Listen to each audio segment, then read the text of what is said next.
You know, I love that the first film, Inside Out, kind of showed us the importance of embracing sadness. It was kind of a profound idea at the time because, yeah, I think a lot of us grew up being told, like, don't be sad. And, you know, for Inside Out 2, what I love about this is we get the chance to expand that and to explore other new emotions that are a little bit more complicated, like anxiety, for example. And we get to wrestle with, like, what do you do with that emotion? Is embrace anxiety the right message? I don't know if it is. And so we got the chance to really explore, like, how does one wrestle with anxiety and what's the best way to do that and what are the tools in order to try to handle that? I mean, really, that's something that Pete Docter decided. He's our chief creative officer at the studio and the director on the original film. And, you know, these movies are really hard just to make one. And that was his intention of making the first one. Make that as great as it can, put a nice little bow on it, and send it off into the world, and then move on to the next thing, which is what he did. But that one kept coming back. People kept stopping him and saying how meaningful it was. And how much they loved it. And that got him thinking, as it kept happening. He's like, I think there might be something else here. There might be a potential. And that's where I came in, and he met with me and told me the same thing. And he's like, I don't have a pitch as to what we could do, but I think you'd be a good person to go off and think of what we could potentially do. And the great thing about working with Pixar is that we wouldn't tell another story in Riley's life unless we had a really good reason to do it. Riley is 13 in this movie. She's officially a teenager and everything that comes along with it, which is a lot of change. And what is she really passionate about? Definitely hockey. We really leaned into hockey in this particular film. One, because it's really unique kind of perspectives. You don't really get to see a lot of that in film, especially from a teenage girl playing the sport. I think that's what a lot of people really liked about the first film. But it's also at that age in which sports kind of changes. You know, when you're a kid, you kind of automatically make the team.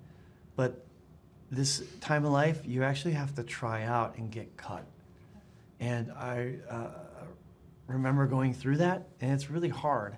And so we wanted to kind of put that in the film, which causes Riley to have a lot of anxiety over that and a lot of pressure to actually achieve and do great at the sport that she really loves. So the great Kensington Talman is the voice of Riley Anderson in this movie. The first film, it was Caitlin Diaz, but because that was 9 years ago and she was age 11, I think that puts her in her mid-20s by now. And we wanted to have an actress that would sound like a 13-year-old. And so we worked with our casting team to dig deep into finding a group of great actresses to look into and listen to see who would have a great voice that kind of sounded like the Riley from the first film. It had similar vocal qualities, but that was also just a great actress and that would bring a lot of appeal to that character. And we found that in Kensington, who's amazing. She's also amazing at making friendship bracelets. Which is that where you got that one? I'm wearing right now. She actually made one for a lot of us on the crew, including the actresses that play her best friends in the movie, Grace and Bree. She made friendship bracelets for everybody on one of our records. So many reasons to love Kensington. Riley's core emotions. So yes, joy, sadness, fear, anger, and disgust are her core five that we all got to know and love in the first film. But man, change comes into town when her puberty alarm goes off in this film. Wrecking ball comes through the window. Construction crew comes in doing demolition on headquarters. Then all bets are off. They find out that that is happening because of the others. What others, Joy asks? That's the new emotions that are coming on to kind of help Riley through this teenage phase in her life. And that ends up being envy, ennui, embarrassment, and leading the charge, anxiety. I love our cast. I remember Jonas Rivera, who's the producer on the original film, told me, you're inheriting a wonderful cast of people. not only they're really good at what they do, but they're really fun, and they're just genuinely great people. And Yes. Starting with Lewis Black, he's fantastic. He's so funny, and he can bring the essence of anger. It could be the most perfect casting that's ever happened in the history of casting. It's true. It's true. Fantastic. And Phyllis Smith playing Sadness. What a lovely human being. Oh, man. I Love loved Phyllis. every time we got a chance to go to record with her. And such a wonderful, sweet, sweet character.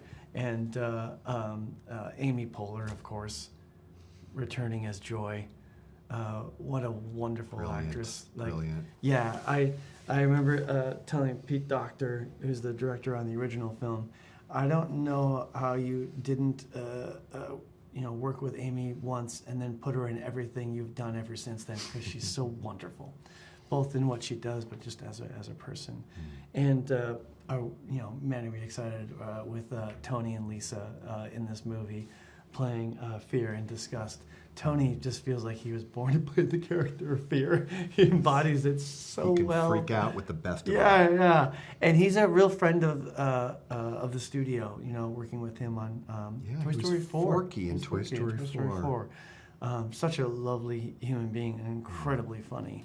And Lisa, my goodness, I loved working with Lisa. She is so...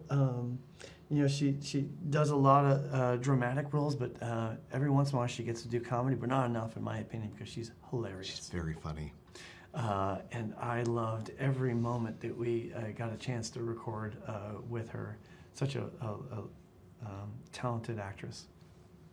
Yeah, so we'll start with Ennui, we loved the idea of having it be a French character, because it's a French word, and we loved wanted it to be a sophisticated character that could speak 2 languages, and we found the great Adele Exarchopoulos to play that role.